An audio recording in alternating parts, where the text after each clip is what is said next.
Allô, allô. Oui, je suis là. Ok, alors je vais enregistrer avec les moyens du bord. Le son ne sera pas exceptionnel. On s'excuse tous les deux platement. Enfin, on quémande les excuses du public qui est déjà en train de râler que le son est pas bon. Et on est court et synthétique. Quel pseudo as-tu choisi? Chloé. Alors, Chloé, tu es une vipette, tu es un de mes petits chatons, une petite chatte. Tu es prof de français et en collège. Et tu m'as appelé ce matin de façon inopinée et j'ai jugé que c'était suffisamment intéressant pour être partagé. Donc, tu as la gentillesse de recommencer et d'accepter de partager avec les autres petits chatons de la chaîne. Alors, on t'écoute. Avec plaisir. Oui.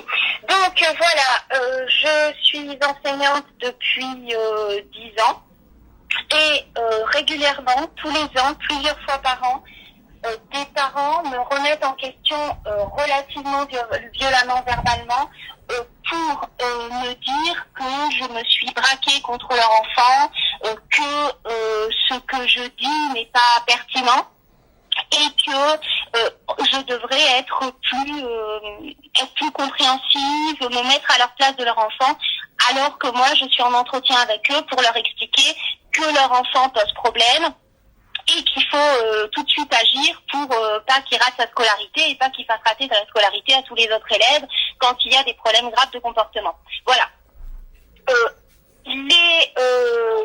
Les psychologues, j'ai déjà eu des mères, alors c'est systématiquement des mères, j'ai des collègues. J'allais te poser la question. C'est étonnant quand même que tu prennes les devants sur cette petite particularité.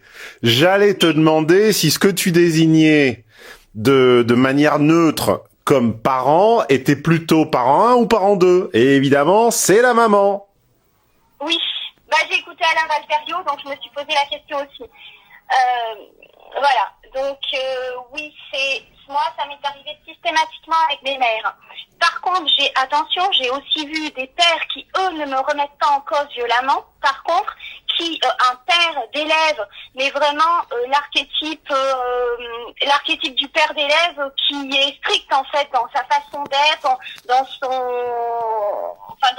la façon dont il se présente. On a l'impression qu'il est strict. En fait, quand on commence à parler avec lui, il fait comprendre qu'avant il était strict et puis qu'il a vu un psychologue qui lui a dit que ça c'était contre-productif de punir et que finalement il fallait comprendre et que l'élève, il y avait tel mécanisme psychologique qui faisait qu'on pouvait comprendre l'élève.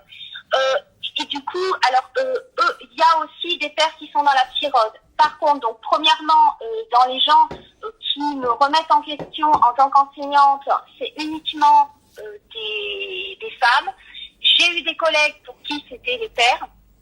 Et j'ai quelques cas de temps en temps où le père se met à la place de l'enfant en disant le pauvre, s'il est insupportable, c'est pour telle raison, il y a une bonne raison derrière.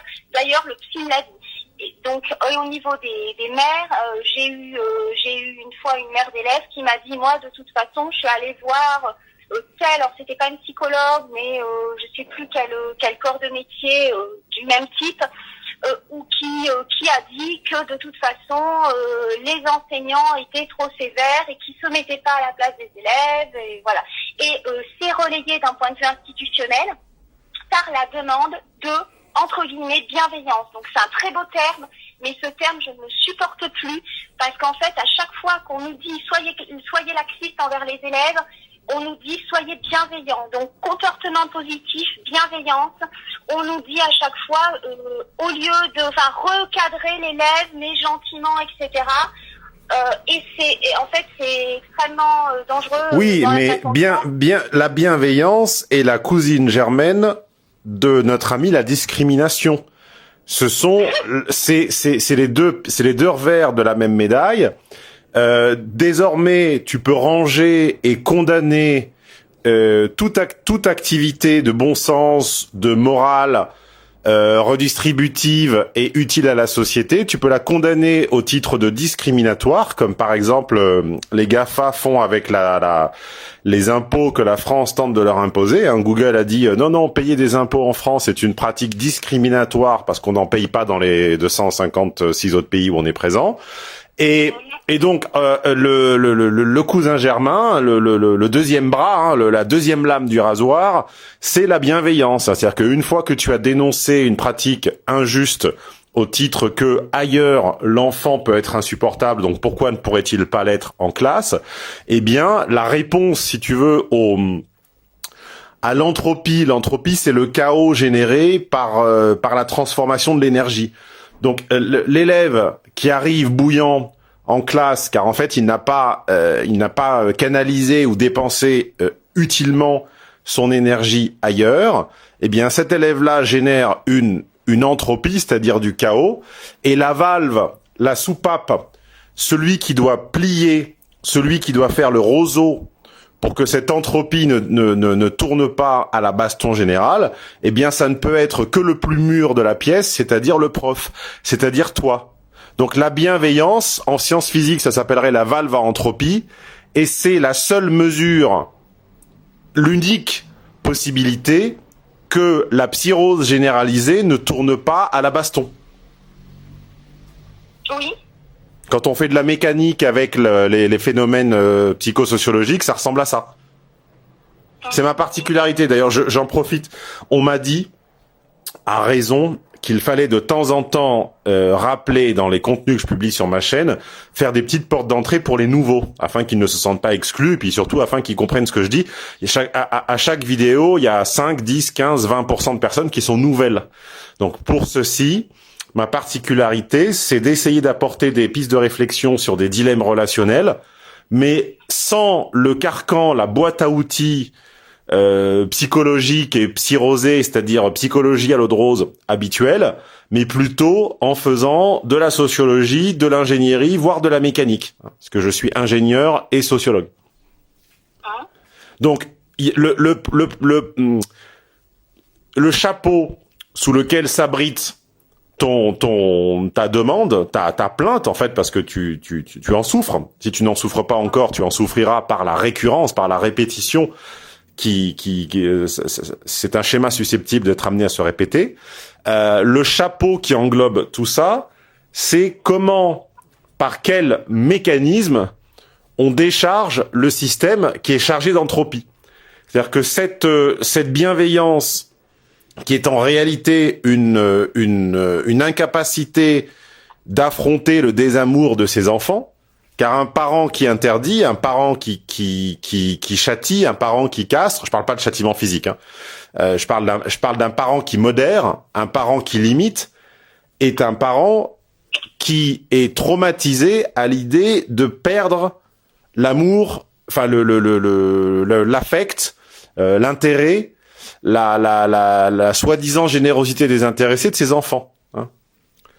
L'amour parental est un égoïsme désintéressé ou un altruisme intéressé, selon comment tu veux formuler l'oxymore. T'as vu, j'adapte ma syntaxe à un prof de français. C'est aussi ça l'intelligence sociale. Ça fait 25 ans que j'ai pas dit oxymore. Tu es prof de français en collège. À mon époque, c'était le type de vocabulaire qu'on apprenait au collège. Tu nous confirmeras si c'est encore le cas. En troisième, oui. En troisième, moi c'était en cinquième, je crois qu'on appelait, qu'on a fait les figures de style. Donc voilà. Donc fondamentalement, tu es la soupape permettant à un système de ne pas imploser, et malheureusement, il va falloir le digérer, et il va falloir accepter que tu ne peux pas le changer.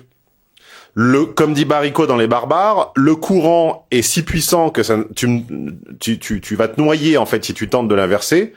Tout ce que tu peux faire, c'est décider ce que tu veux sauver et le mettre de côté. Donc si tu veux sauver le fond, il va falloir lâcher peut-être un petit peu sur certains aspects, comme je sais pas, c'est peut-être dur à entendre, mais peut-être faut-il lâcher un petit peu sur la ponctualité. Peut-être faut-il introduire du mou, c'est-à-dire du slack, c'est-à-dire de la tolérance. En mécanique, l'espace de mouvement, de mobilité entre deux pièces s'appelle la tolérance. Hein, et ça, à ne pas confondre avec la bienveillance. La bienveillance, c'est la chienlit. Hein, c'est le nez, comme dit l'autre, c'est le... comment ça s'appelle? C'est pas le nez rouge, enfin c'est le faux chapeau. J'ai plus l'expression en tête. De toute une démocrature, de tout un système de domination molle par le consumérisme, la psyrose et on va dire la liberté à bas coût, hein, c'est-à-dire valoriser l'individualisme, mais en fait sans jamais le mettre à l'épreuve du concret et du réel. Ça, tout ça s'abrite sous le chapeau de la bienveillance et c'est tout bon à jeter. En revanche, la tolérance n'est pas aussi connotée, et la tolérance est peut-être une façon dont tu peux c'est peut-être une manière de transformer cette bienveillance qu'on t'impose en quelque chose qui, à très court terme, te semblera un peu pareil, mais à très long terme, peut-être te rendre ton métier vivable. Je m'explique. La tolérance, c'est ce à quoi tu es prêt à renoncer. Oui. C'est comme dans un couple, à 20 ans, tu cherches quelqu'un qui satisfasse ton éros, ton pathos et ton agapé, c'est-à-dire quelqu'un qui comprenne le petit être torturé que tu es, qui t'excite et que tu admires. À 30 ans, en général, tu enlèves un petit peu le pathos, tu gardes 50% de l'éros et tu gardes l'agapé et t'introduis le philia. C'est-à-dire, bon, c'est plus la peine forcément qu'ils lisent les poésies que j'écrivais, que je griffonnais au lycée. On va dire que ça, c'est fini. L'éros, bon, il suffit que ça rentre sans trop me faire mal. et puis le reste, et puis ça ira comme ça, emballer c'est peser. À 40 ans, il reste qu'il faut qu'il soit pas trop méchant avec les enfants et qu'il m'emmène en week-end au moins une fois par trimestre. Et tu vois, la tolérance, c'est ce sur quoi tu peux plier sans mourir, en fait, sans te faire trop mal, sans te renier complètement. C'est ce qui est tolérable. Et dans un système qui est verrouillé, où tu es en fait la soupape d'un changement éducationnel qui te dépasse, plutôt que de singer une bienveillance qui te rongera et qui nuira à ta performance, peut-être peux-tu introduire de la tolérance. La tolérance, c'est par exemple, je sais pas, peut-être que tu es une personne très ponctuelle. Je prends un exemple, hein. Tu es peut-être une personne très ponctuelle et pour toi, tu tiens peut-être, tu mets beaucoup d'investissement, tu déploies beaucoup d'énergie, beaucoup de conviction et de coercition à faire commencer tes cours exactement à l'heure parce que quelqu'un qui arrive 5 minutes en retard te paraît une insulte à titre, une offense à titre personnel. Et ben je dis bien peut-être que, hein, c'est un exemple comme ça impromptu. Peut-être que il faut lâcher là-dessus. Peut-être qu'il faut se dire que aujourd'hui c'est plus possible, ce n'est plus exigible, et peut-être que si en échange tu obtiens autre chose, je sais pas, une qualité d'écoute ou eh ben faut peut-être lâcher sur ça. Ou faut peut-être lâcher sur je sais pas quoi. Peut-être que tu as des cours, t'as peut-être un cours de 2 heures le mercredi après-midi alors que c'est le jour des frites. Ils somnolent, ils s'ennuient, ils jouent sur leur téléphone, etc. Ils ont réclamé de faire une pause au milieu parce que c'est trop long et tu leur as dit bah non, Coco, moi à mon époque les cours ils duraient 2h30, on faisait pas de pause, etc. Bon, bah peut-être qu'il faut lâcher là-dessus. Peut-être qu'il faut leur faire une pause de 5-10 minutes au milieu du cours, quitte à ce que t'aies moins de temps. Tu vois, c'est sur quoi tu peux lâcher. Tu seras obligé de lâcher, Chloé. Obligé. La question c'est pas est-ce que je lâche ou pas devant les parents, c'est sur quoi je lâche. Oui, d'accord. Choisir l'aspect sur lequel je lâche. Oui. Lâche sur un truc. Si peut-être qu'il faut lâcher sur l'ambition, peut-être qu'il y a peut-être des chapitres, des textes ou des notions qui les font super chier. Et c'est peut-être dans ces moments-là qu'ils sont particulièrement inattentifs et bavards. Peut-être, hein. Et faut peut-être te dire que tu vas bâcler cette partie-là et que t'en as un peu rien à foutre, et tant pis pour eux, voilà. Mais je ne te suggère pas, je ne te conseille pas sur l'objet sur lequel tu dois lâcher. J'essaie de formuler comme ça, à 8h30 du matin, à peine réveillé, un raisonnement qui tienne debout sur la base du dilemme que tu me soumets. Ce qui est très drôle, c'est que j'ai des souvenirs très contrastés et très tièdes de mes profs de français au collège. Et cela te servira-t-il ou pas comme réflexion, je ne sais pas. Mais j'ai jamais eu des très bonnes notes en français, alors que toutes mes copies contenaient contenaient J'avais très souvent, voire systématiquement, la notation, excellente expression écrite, très bien écrit. Et j'avais toujours 11, 12, 13. J'ai peut-être eu parfois 14. Mais dès qu'il fallait disserter, j'étais dans le ventre mou de la classe.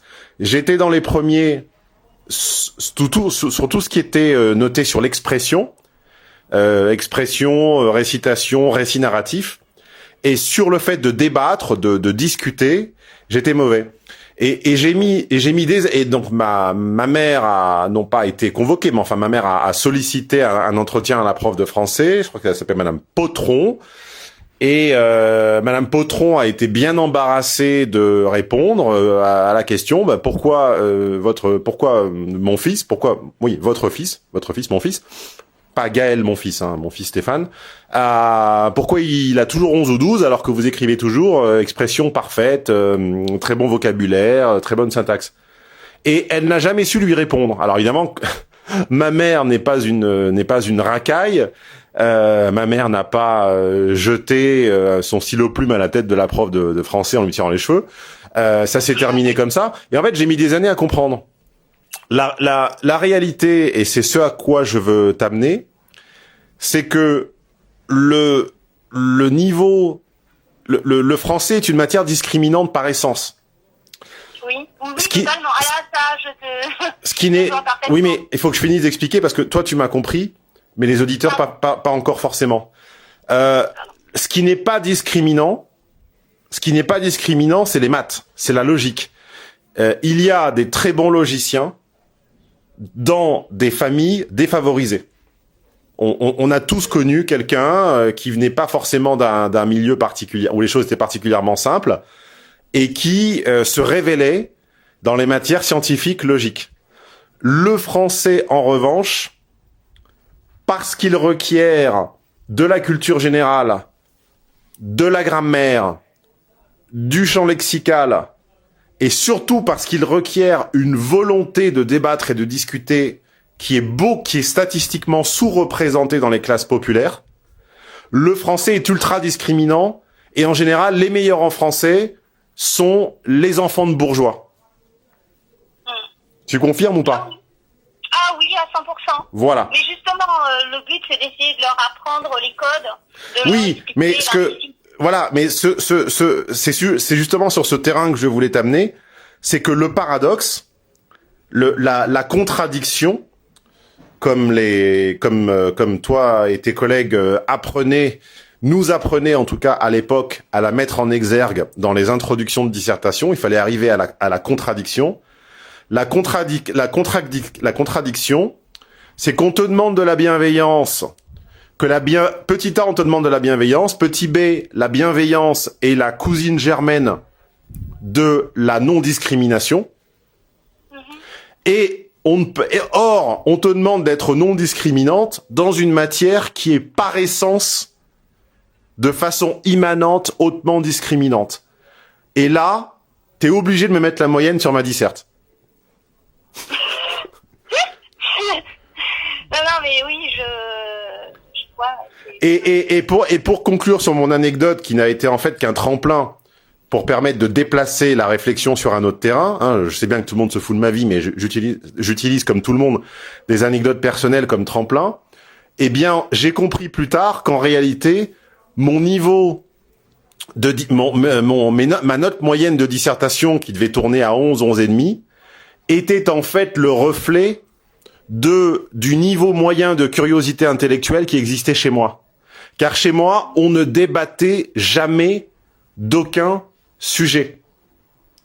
Il y avait une très faible pénétration de l'actualité. Il y avait pas les news, ni locales, ni internationales, peut-être vaguement nationales, mais encore très peu. Mes parents ne lisaient pas, ou lisaient peu, en tout cas ne lisaient pas d'actualité. La télé était souvent allumée, mais peu sur de l'actualité. Et la société ne faisait l'objet d'aucun débat. Donc en fait, on me demandait de débattre en dissertation, mais pour moi, j'aurais encore préféré écrire chinois. C'est-à-dire que je n'avais aucune idée de ce que c'était de formuler un raisonnement de type débat de société. Et j'ai mis des années à le comprendre, et c'est ce que Madame Potron soit n'a pas identifié quand nous sommes venus lui demander des explications. Comment est-ce qu'on peut en cours de français avoir des notes moyennes avec une expression excellente? Soit elle n'a pas compris, soit à mon avis, et je préconise cette hypothèse, elle n'a simplement pas trouvé les mots pour l'expliquer à celle qui en était entre guillemets la responsable, c'est-à-dire ma mère.